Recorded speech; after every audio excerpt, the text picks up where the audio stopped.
What's going on, everybody? Friday, June 21st. And on Fridays, you guys know the drill. We do Yahoo specific strategy shows in the afternoon. We got the full band back together. Took last Friday off. It was just myself and EMAC, but Jake and Alex are back. We're going to go through Yahoo, take a look at pitching, build out a cash lineup. What's going on, guys? How was your week? Good, good. Well, besides DFS, it hasn't been great. No, I'm excited to talk about some Yahoo strategy because it's a little bit softer over there, as we know. It is. It is. Alex, what's going on? How's your week so far? All good. Also excited to talk some Yahoo. Looks like we got a pretty nice slate brewing tonight, so it should be fun. I am excited to talk about it as well. I took a look at some of the pricing earlier today on the strategy show with Adam, and there's a couple interesting spots that I'm excited to talk about. Before we get started, I'm going to drop this link into chat right now. It's a link to EMAC's strategy lineup for Yahoo today. Picks for stacks, hitters, pitchers, the whole nine. You get it all. But what you really need to do when you enter or when you click on that link, there's going to be another link inside that article to sign up for Yahoo. Highly recommend you do it through that link. It really helps us out. Won't affect anything that you're doing, but you can use the promo code AWESEMO and get up to $30 in Yahoo Sports rewards points. It's as good as cash. Lets you get into any other contest that is on the site. Lets you get into their no management fee contests, which they've been offering every day for the past couple weeks now, usually at a $3 price point, somewhere in the neighborhood of $600 to first. It's a fantastic contest. It's the best one anywhere in the entire DFS landscape as far as I'm concerned. So if you ever want to check that out, check out the link that I just dropped into YouTube chat and use the promo code AWESEMO when signing up. All right, we've got to start at the top here. We've got two legitimate aces, one coming in at $60 in Chris Sale, one coming in at $53 in Trevor Bauer.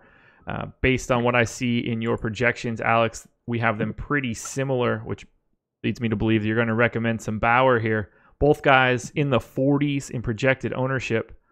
So let's just start. Broad-based question, and I'll throw it to you, Jake, first. Do you have a preference between Sale and Bauer?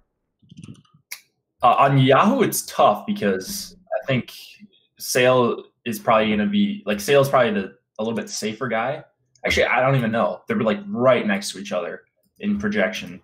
So you'd probably just take the savings for the $7, at least from a cash perspective. But there are a couple of different kind of cash builds I've played around with. So you can do it with Bauer and Nola. You could go Nola and Sale. But you can also pay down with Musgrove at closer to minimum salary as well if you want to get in some big bats. Just depends on what kind of build you're going for, I think. So the answer is both or either. Okay.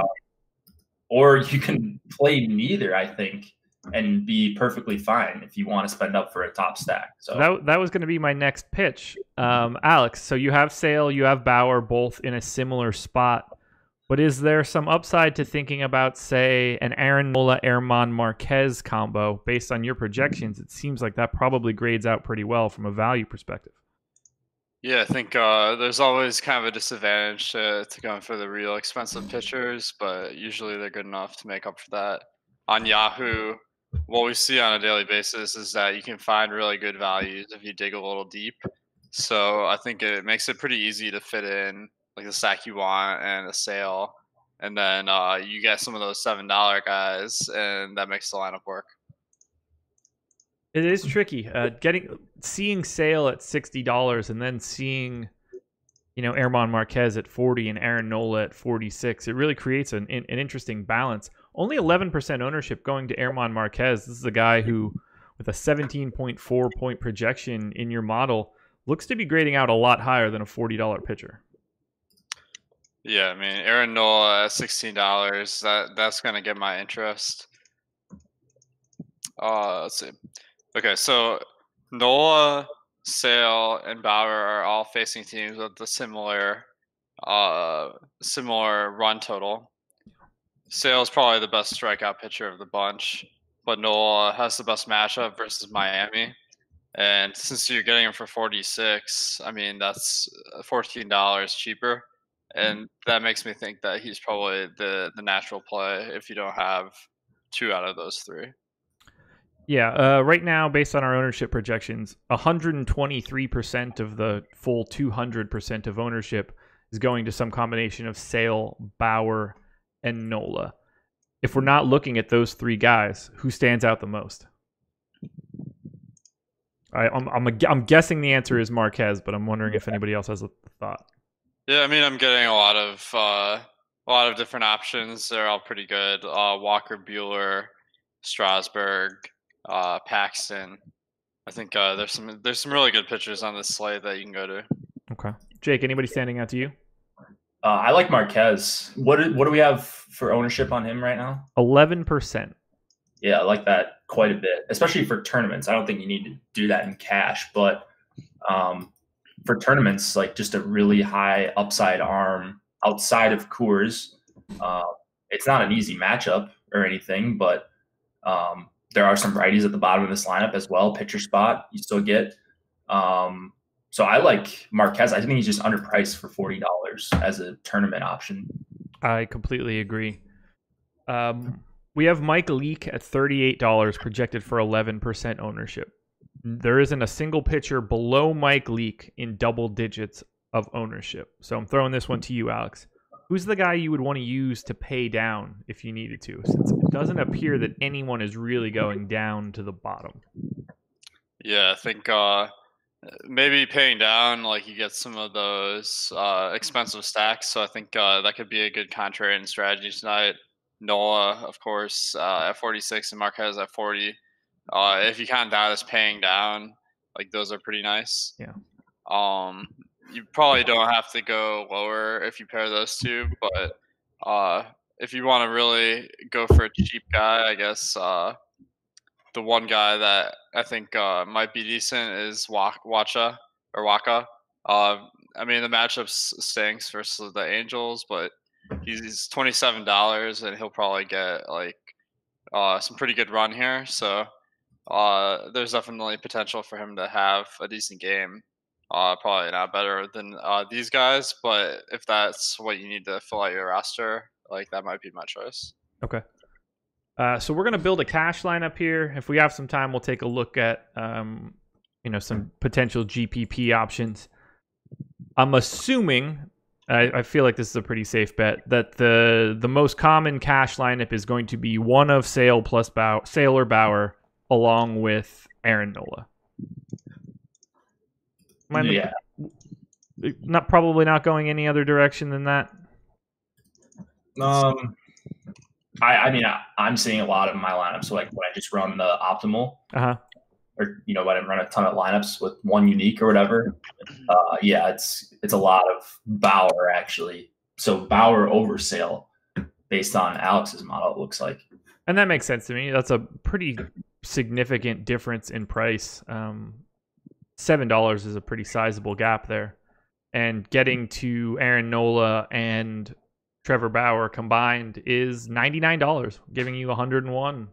Fill out the rest of the lineup. Is that where we want to start on our cash build? Trevor Bauer plus Aaron Nola?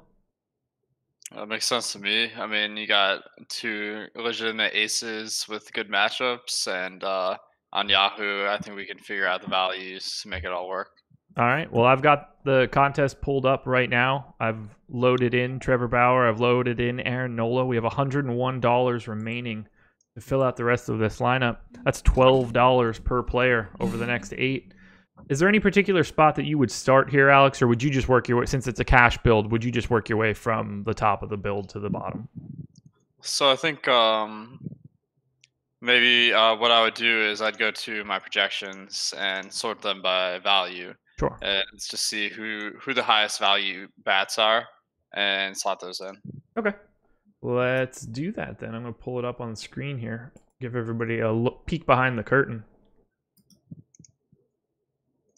So projections are on the screen. I am shifted over to Yahoo. I'm sorting from top to bottom in value. And just to make it a little cleaner if they pop in, I'm going to sort out the pitchers.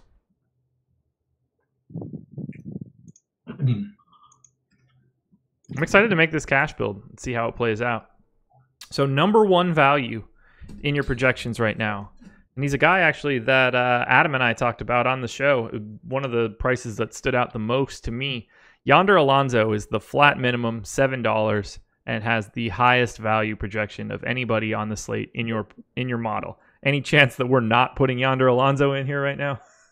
Well, the opportunity cost at first base is pretty high, but you got a first baseman on a team with a great matchup versus Ariel Jurado, and the team total is the third highest on the slate. So just getting a guy from that team at $7 is pretty awesome, but he's also projected to not have a terrible lineup position. Fantasy Cruncher has him as the 7th in the order. So if that indeed turns out to be the case, I think that he's way undervalued for sure. Perfect. Yeah, he immediately stood out during our show as an option where it didn't really matter much.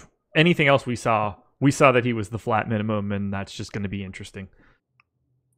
Next up in the value column, we're going to hit 2 outfielders. We'll grab them both, I guess, unless we have anything else to talk about. Curtis Granderson and Anthony Santander coming in 2nd and 3rd. Anybody have any thoughts on, Granderson, pretty consistently low priced across the industry, always hitting either 1st or 2nd in the lineup, seeing a righty more often than not. He seems to be a fixture in these sorts of scenarios. You play a lot of, do you think Granderson is just sort of like a perfect cash guy right now in the industry? I mean, he has a batting average of 18.3% on the year, so I can understand why he's $7 and the matchup kind of stinks versus Aaron Nola. Sure. This is purely just a he's going to bat in the top few in the order, and he's $7. So it's just like that's kind of a good cash play because you get a lot of plate appearances for really cheap, and he does have some power. So, and I will note his BABIP on the year is 22%, which indicates he's been getting super unlucky and that his stats should rebound over time. So the way that we're working through this cash lineup right now, we're basically going to lock in 8 guys at, let's say, $7 to $10. We're going to have a lot of money left over. And I guess I could just wait for that process to happen and then ask the question then. But we'll naturally just begin to start upgrading people, I would imagine, to spend the large majority of our salary. I'm curious to see, well, we'll save it for when that happens. I'm curious to see what your thought processes are to swapping people out. So I added Granderson. I'm going to add Santander unless there's any pushback there. I think one guy that's really jumping out to me, if you sort by value, it shows up as 0 because I don't have the right formatting in his name, but Jung Ho Gong. Okay. At third base. Got him. He looks like the best cash play of any player as far as batters. Even more so than Yonder Alonso? Yeah, just because, I mean, third base is a spot where it's harder to get fantasy players of value, and let's see here. That makes sense. Yeah, I could see his projection 8.72, which is just slightly higher than Yonder Alonso, and that's not even taking into account that one of them's playing third and the other is playing first. Right. Okay, so I've got Alonso in, I've got Gong in, I've got Granderson in. We're going to be looking at guys like Santander, Yolmer Sanchez. Miguel Franco has a really nice projection for a third baseman, but we just got Gong. We'd be picking between Randall Grichuk, Keon Broxton. Is there anything that you would specifically be looking at other than just the top values on your first lap through? As far as cash, like I think something you could consider is getting lower value guys that are batting higher in the order. So if you take a Gong or a Alonso, maybe you can get a guy who's not projected quite as well, but is batting in the top 3 or something. And then for cash, maybe that would be a good trade-off. Okay. So right now we still need to fill catcher. Austin Hedges is the guy with the highest value projection. I see Chance Sisco with a full point ahead of him in overall projection with just a difference in value of 0.02. Feels like a spot where we would want to take Sisco over Hedges, if I'm thinking about this correctly. Admittedly, I don't play a lot of cash, and by a lot, I mean any. So this is actually a fun exercise for me as well. You do now. You do play cash now. I am playing cash. I'm doing it right now, literally. Yeah. But so yeah, I like the hedges call. Who'd you say your other guy was, Josh? Well, so first thing that I looked at, I have everything. I have catcher sorted by value, and Austin Hedges is at 9.2. Chance Cisco is at 9.18. You're spending the extra dollar on Cisco, which we pretty much know that we're going to have as we work our way through this. But Cisco also has a total fantasy projection almost a point north of Hedges. So it felt like if these two guys are the coin flip, taking the slightly better overall play in Cisco felt like the right move. I assume we're splitting hairs. Okay. Where's Cisco projected in the order? Let's see. Good question. Oh, okay. He's supposed to bat 4th against Mike Leake. That's not too bad. No. Whereas Austin Hedges is projected to hit probably like 6th or 7th. Right? Where are they hiding? Where's Hedges hiding? 8th right here. Yeah. So I think Cisco is probably the better option there. The other guy I was looking at was Jan Gomes. Yeah.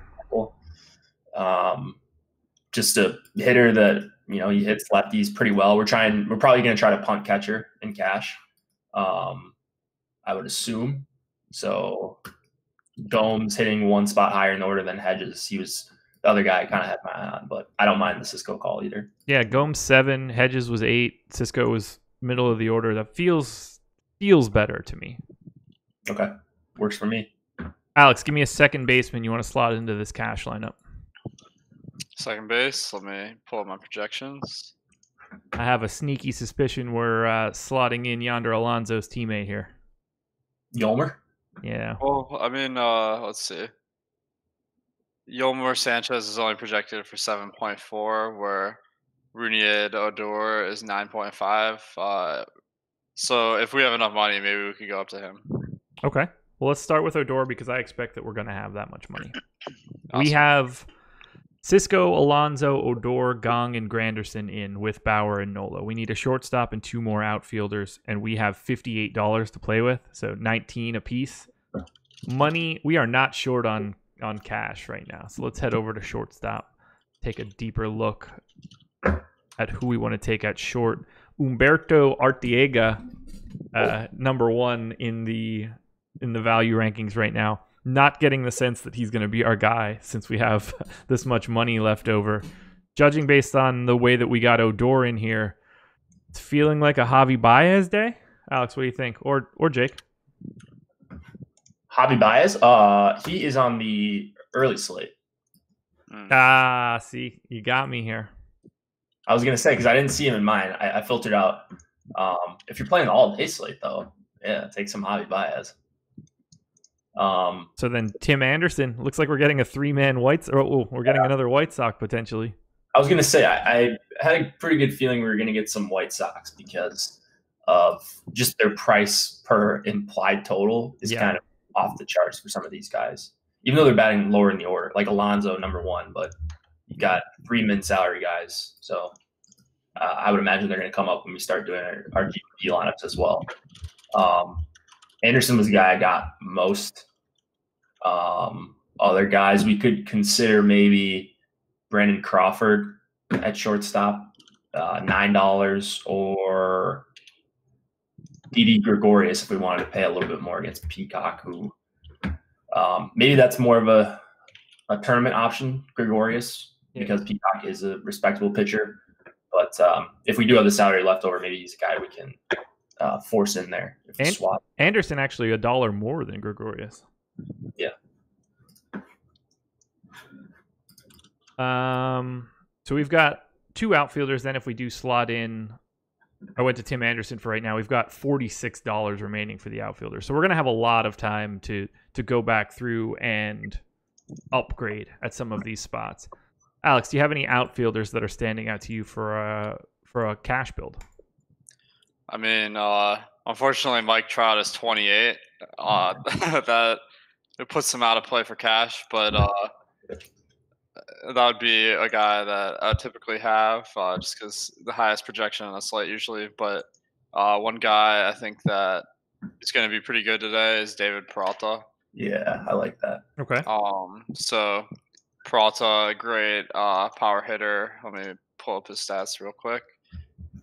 So projected to be batting in the top 4, 20% ISO, 34% on base, bats for high average. So I mean, all the factors are really positive, and the team total is 5.4 versus the Shark, Jeff Samardzija. So I think you gotta like that matchup. Oh, absolutely. Just looking at Samardzij's numbers for this season, just not a great starting pitcher. So anytime you can target him there in a game with a run total north of 5, always going to be interesting. So let's get Peralta in there. We've got one more though, and we've got $32 to spend on that final outfielder. Not that we're going to be spending all of it. We're clearly going to be making some upgrades. What about Bryce leading off? Not the worst idea in the world. I'm a big fan. Or wait, did you say we have $32 left over for one spot? We have $32 right now for outfielder, for our final outfielder. Oh, well, we could maybe plug in Trout. I don't know if that's going to be the optimal play. Or do we take a cheaper outfielder and change one of those starting pitchers to Chris Sale?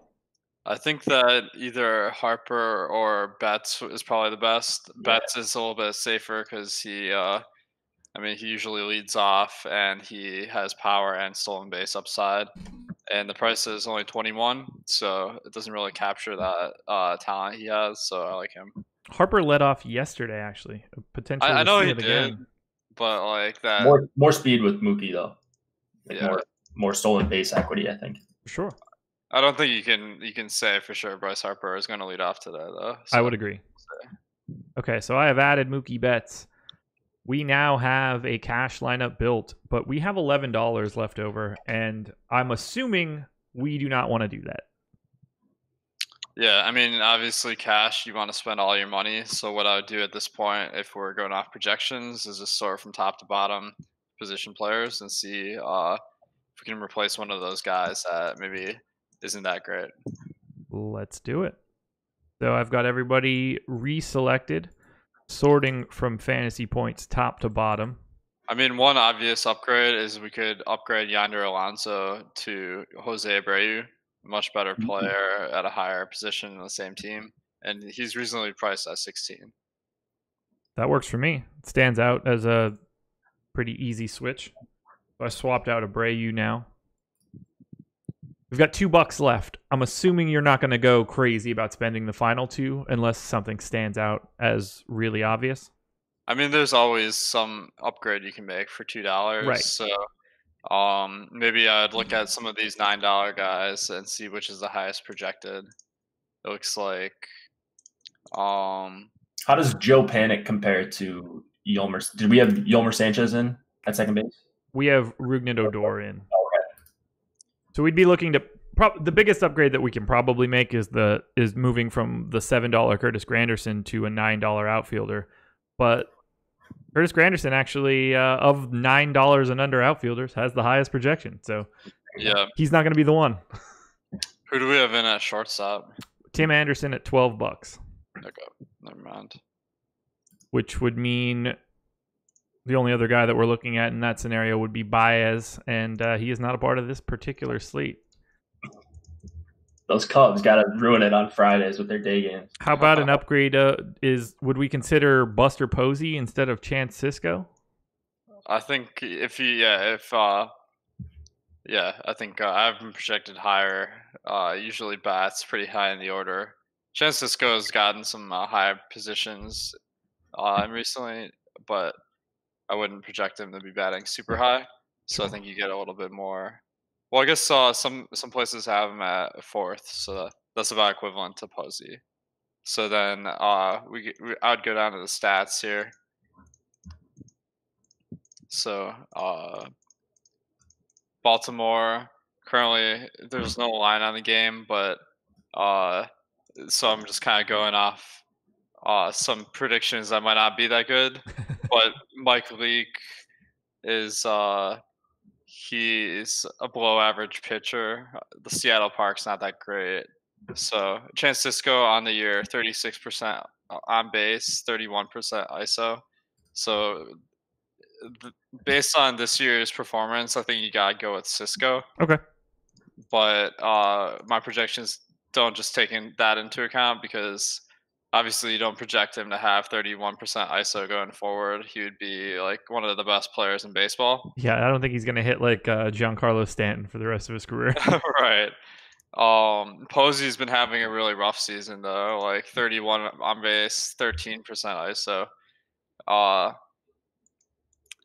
But how do you deal with a situation like that, Alex? I was going to ask you actually about Posey specifically, but just in general with your projections, because they take in last year's numbers and maybe the year before, I'm not exactly sure. But like when you have a guy that possibly could be to the point where he's just not a good hitter anymore, at what point do you start to factor that in? Yeah, I think when you get guys, Posey is 32, so I wouldn't expect him to have a huge decline. But his numbers, he's actually been pretty good defensively this year, but offensively really struggling, which is why I mean he's still a good player. But last year his stats were 360 on base, 100 ISO, 284 average. Much better than this year, so I think you gotta assume it's somewhere in between that. Okay, fair enough. So I'm starting to feel like we're not going to be spending this $2. Well, I think Posey does have the better matchup and the better park, because Arizona, Chase Field, pretty good park for batters, especially compared to Seattle. And Taylor Clark is projected, like he's been pretty bad this year, and I don't have any reason to think that he's going to be a good pitcher. So I think the matchup is better. Well, there we go. Then if we've got Posey, we've spent every cent. Trevor Bauer, Aaron Nola, two-man pitcher combo. Buster Posey, Jose Abreu, Rougned Odor, Jung Oh Gang, Tim Anderson, Curtis Granderson, David Peralta, Mookie Betts. That's our Yahoo Cash lineup for today. And that took us, what, 10 minutes? I think a little longer than that. Churning it out. Yeah, we were churning it out, though. Good discussion. Oh, just a note on Chance Cisco. I didn't realize he only has 36 plate appearances this year. So he only has 2 home runs. I mean, 2 home runs in 36 is pretty good, but you can't really draw a lot from his numbers this year. That'll get you a pretty high ISO, that's for sure. Yep. Do we want to try to put together a GPP lineup now? Yeah, let's Definitely. do it. Okay, let's clear this one out.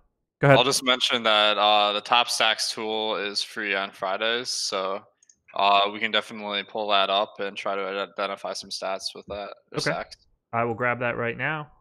It is on the screen. Top Stacks tool loaded up.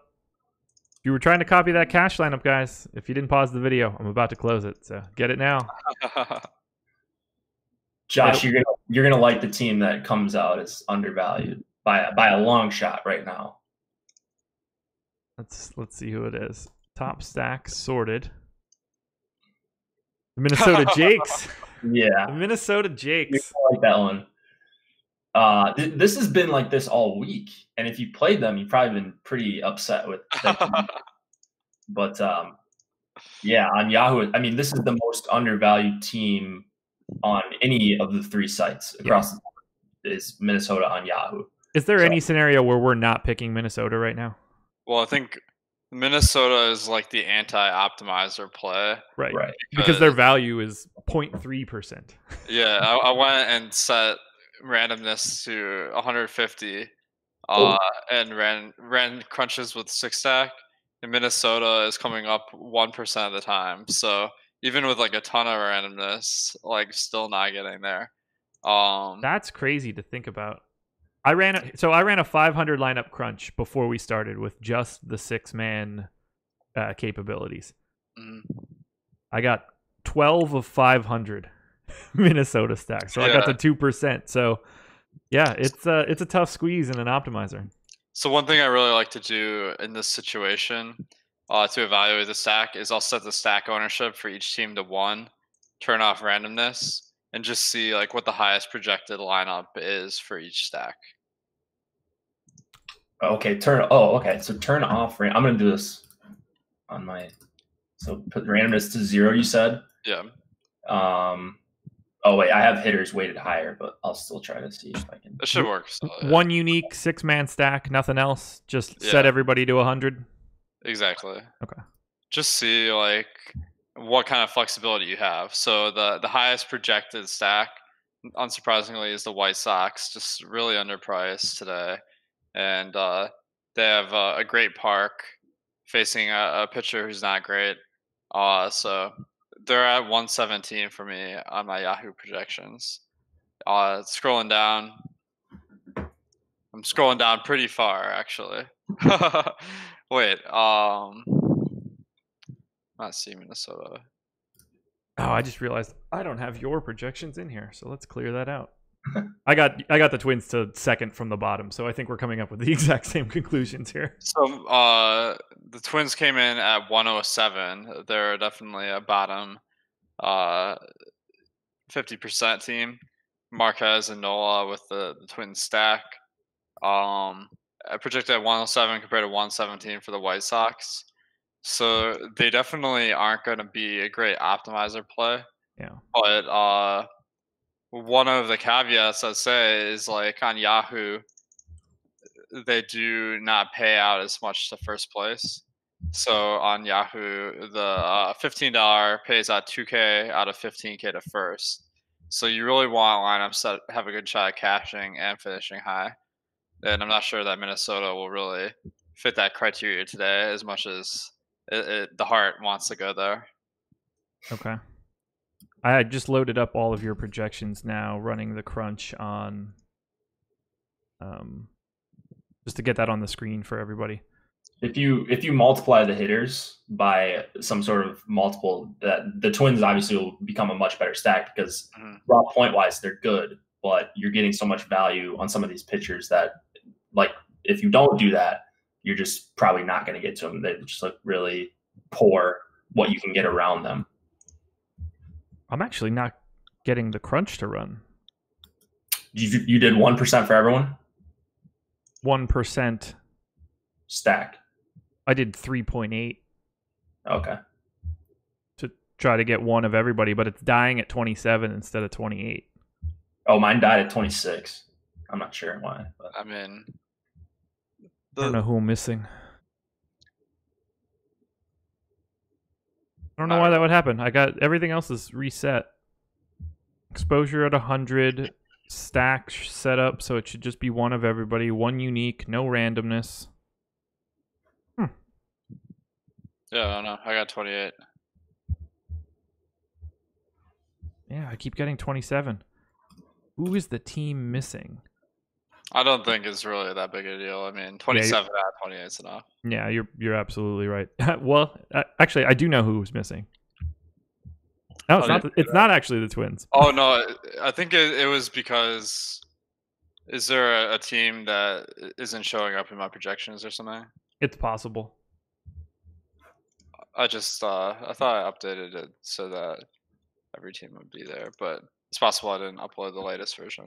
So would this be a scenario where you would just simply lock the Twins and let it rip to figure out sort of the best combination you would get for a team that is completely incapable of coming up in the optimizer even with 150% randomness? Yeah, I mean, when you look at it, I mean, their top stack percentage is 10% and the ownership's 1%. So like 1 out of 10 nights, they're gonna score the runs. Actually, the top stacks is most fantasy points. So they have the highest chance of scoring the most fantasy points on Yahoo, and they have really low ownership. So that tells me there is a lot of potential as a contrarian play for sure. So what I just did right now, I have your projections loaded in. I set everybody to one unique, cranked up the randomness a little bit, and only set up a 6-man twin stack. It does not create a ton of fantastic lineups, but it does certainly get quite a few really legitimate options. And you don't even have to take that big of a haircut on pitching. How's this one for you guys? We get a 6-man twin stack. We'll ignore the fact that we're getting a lot of the bottom for right now. You also do get Aaron Nola, Herman Marquez, a one-off Paul Goldschmidt, and a one-off Anthony Santander coming from the Orioles. So basically just, some sort of minimum outfielder. Right. If you're filling out, it's not as if we're digging out of the bottom of the dumpster here. Aaron Nola and Herman Marquez with these two guys is a fantastic pitching combination, all things considered. For sure. All right, I got one suggestion here. Okay, hit me. You can really improve the projection if you only do a 5-stack with the Twins. So it went from 107 to 113. Just like that added flexibility allows you to make a much better stack. I would imagine when I do this, it's going to create some very, very interesting twin stacks. So let's see.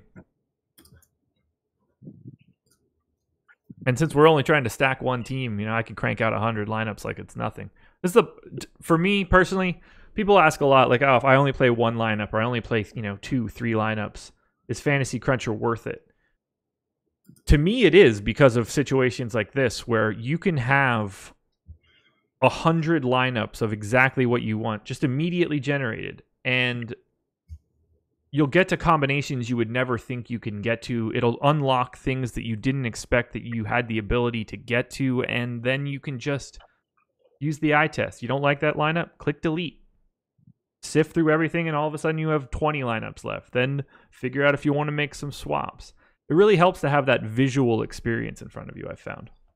Yeah, I mean, it's a great tool as far as investment. Maybe if you're not playing a lot of money in the tournaments, it'll be hard to realize the full membership cost of our site and Fantasy Cruncher. But I think what people want to do more often is learn how to win these games. And once they learn that, you want to learn using the process that you're going to be able to scale and invest more money in. And Fantasy Cruncher is the tool that is going to help you do that.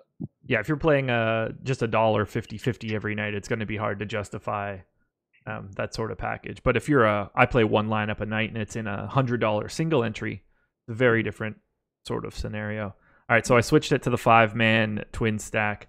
The twin stack in general looks a little bit better. I'm getting up to either Chris Sale or Trevor Bauer plus Marquez, which is obviously an increase. We mentioned Yonder Alonso looking pretty tasty earlier in the show at $7. He's showing up. Young Ho Gang is showing up. Curtis Granderson showing up. And what I think this would be a really interesting thing to point out to everybody. Alonso, Gang, Granderson, 3 of the first guys we jammed into that cash lineup. But that's not a problem in this spot because no one is owning the Twins. Yeah, I was just gonna say, I'm seeing a Bauer Gray combo. Mm-hmm. And I know you might not like that one, Josh, but sorry, do you want to get ship my money in here to host this show? He'll give you all the Sonny Gray takes. Make it Musgrove instead. We've got $2 left over, so maybe you could even make a swap or two in this lineup. But 5-man Twins you're getting Polanco, Cruz, and Rosario, so 2, 3, 4 expected, and then those 3 guys that you mentioned. Yonder, Jung Ho Gang, and Granderson as our 3 mid-salary one-offs. And you're cool with that too, right, Alex? Seeing your high value, quote unquote, chalk plays coming in as the one-offs because, well, the Twins are going completely unowned. Yeah, exactly. I mean, it's if your stack doesn't have any competition, then you go with all the best plays because the winning condition is solely that the Twins will be the highest scoring. I think this shows you sometimes you want to really mix up your stack types because you get an advantage with 6 over 5 usually, but that salary constraint is just too rigid for the Twins tonight. And if you have a 5 stack, you're betting that Bauer will outscore Marquez by more than that 6 player will outscore your value pick. And I think that's a pretty good bet. Does this play a role in the top stack tool?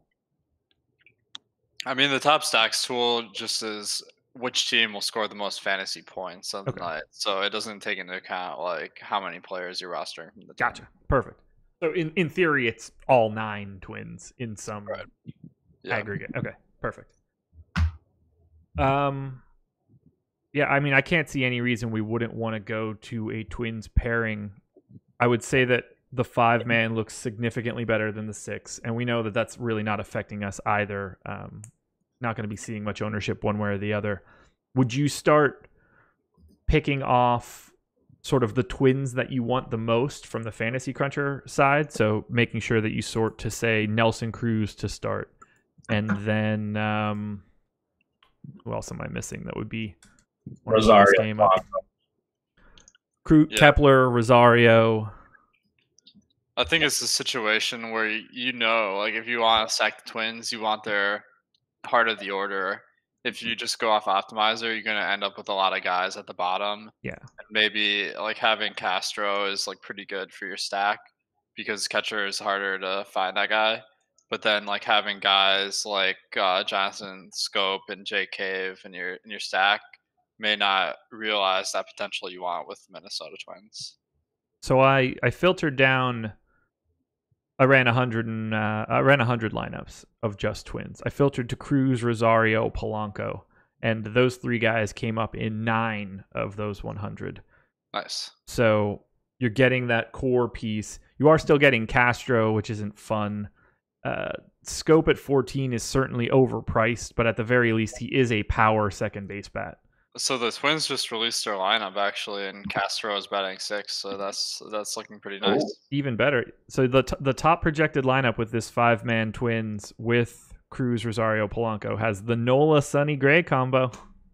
There you go. Shout out, Ship My Money. You get Paul Goldschmidt, you get Gung, you get Delino DeShields. You could probably move some of that around a little bit.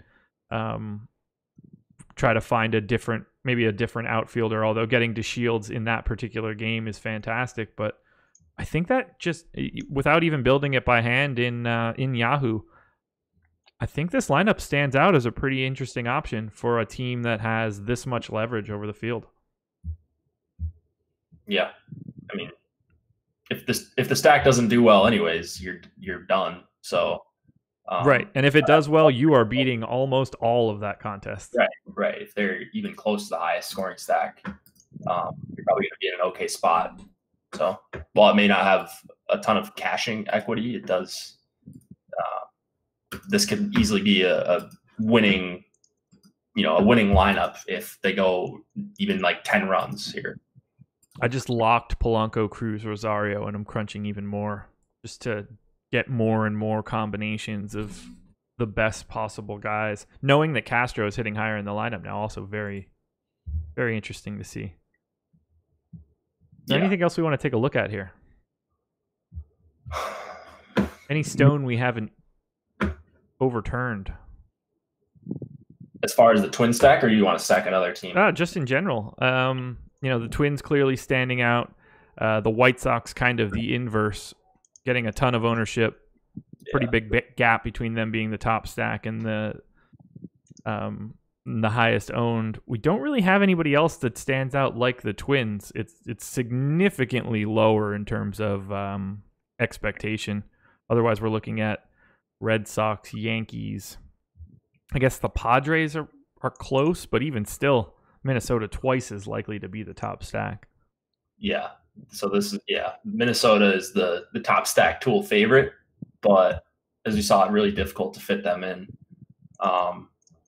Boston, similar. They've got some values near the bottom of this order, but maybe that'd be an interesting one to stack up. 5.6 implied total. Sale's going to be popular. These expensive pitchers are going to be popular, so it's going to be. They're going a little bit undervalued, not as much as the Twins, obviously. Yeah. And as Alex mentioned, top stacks free on Fridays. And that's what I have on the screen right now. You get the percent chance that someone is going to be the top scoring team, their percent ownership in the aggregate for that site, and the percent chance that they will be the top value stack. So that basically points per dollar. That's across all 3 sites. It's updated. It's updated basically every time that you're updating your projections. Correct, Alex? Yeah. I mean, obviously, when it's coming in, fast and furious in that like 5 to 6 o'clock window, might be a little bit of a lag. But at that point, you're getting up-to-date information on who we think is going to be the top stack across every single site, every single team, ownership, value, top overall. It's all in one big table. I would say that it's the best piece of content we have for baseball. It's certainly, to me, it's the most valuable in terms of approaching a GPP. I think it's the quickest visual. Like if you don't have a lot of time, and you just want to make, like, even if you're making a handful of lineups, or if you're a type of person who selects only a few teams to stack in Fantasy Crunch and then you run your 150 or whatever, like this is the best tool that aggregates the projections. You get like the price of the stack as well factored in, and then you get to see which stacks are going undervalued. Just a really good time saver. Absolutely. It's the first thing that I look at. I'll run a crunch, import my fantasy cruncher output, and then immediately go see how that was split out and where the top stacks lie. And if I see that I've got a ton of, let's say in this instance, I got a ton of the White Sox and they're already the chalk, I know the first thing that I want to do is adjust the White Sox down because I'm not going to get the same sort of utility out of it. Yep. Alex, anything else to add on this slate? Anything else you want to do for Yahoo today?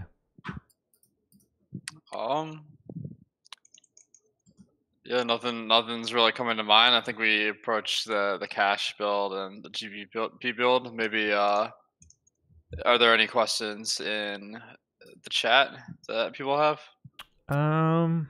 Take a look through here. EMAC policing chat pretty well for us right now.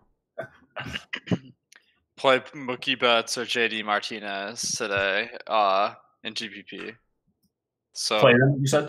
Mookie Betts or JD? Would I pick between the two? Yeah, you have to pick between them.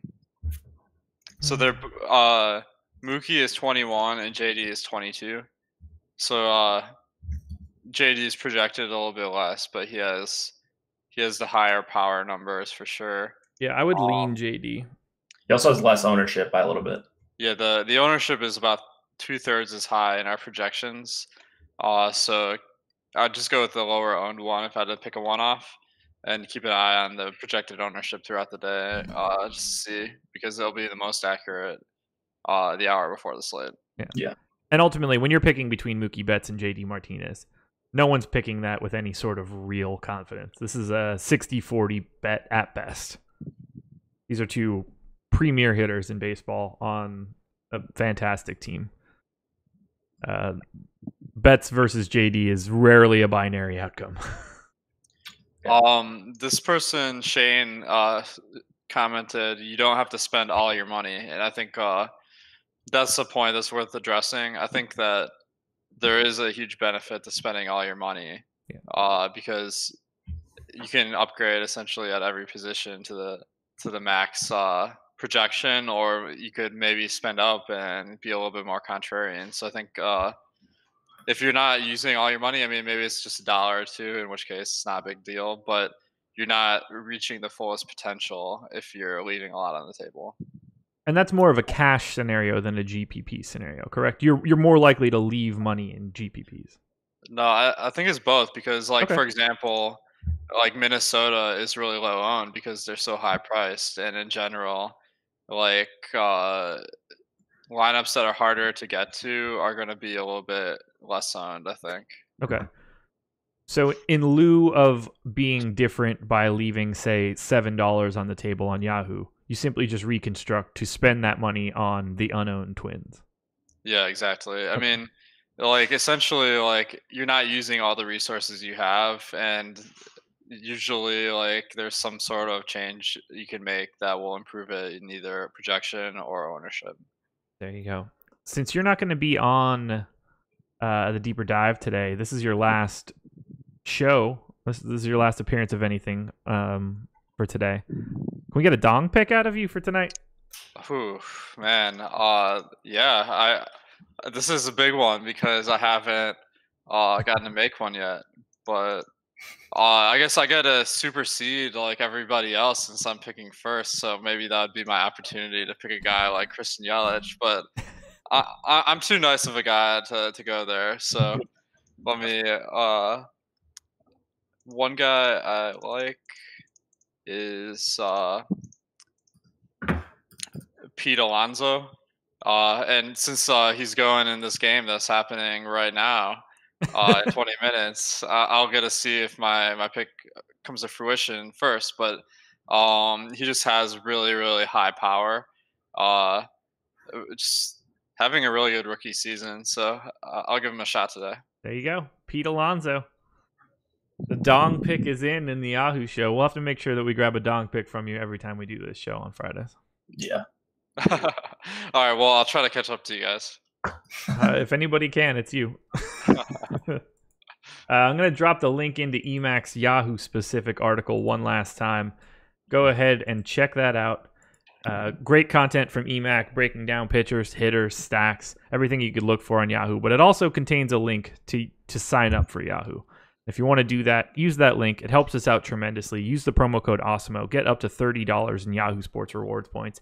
And get yourself in that no management fee contest. They run it every day, and you're not going to find a better structure to start anywhere in the industry. Being able to just have Yahoo take 0 off the top is incredibly helpful. Cannot beat it. Any last thoughts from you guys? Jake, up to you right now. No, check out the cheat sheets. I just posted the link in chat. So those will be some of your better values to start building your lineups. If you caught the end of this, of course, watch back, but that's kind of a nice visual for the entire slate, position by position. And thanks again for watching. We keep adding more and more stuff. It's so hard to remember everything we're dropping. The top stacks tool, projections, rankings, ownership, cheat sheets. It doesn't stop. I forgot about cheat sheets. Yeah, go check out Jake's Yahoo cheat sheet. Check them out for some other sites as well. Alex, anything else? Yeah, just thanks everyone for watching, and good luck tonight.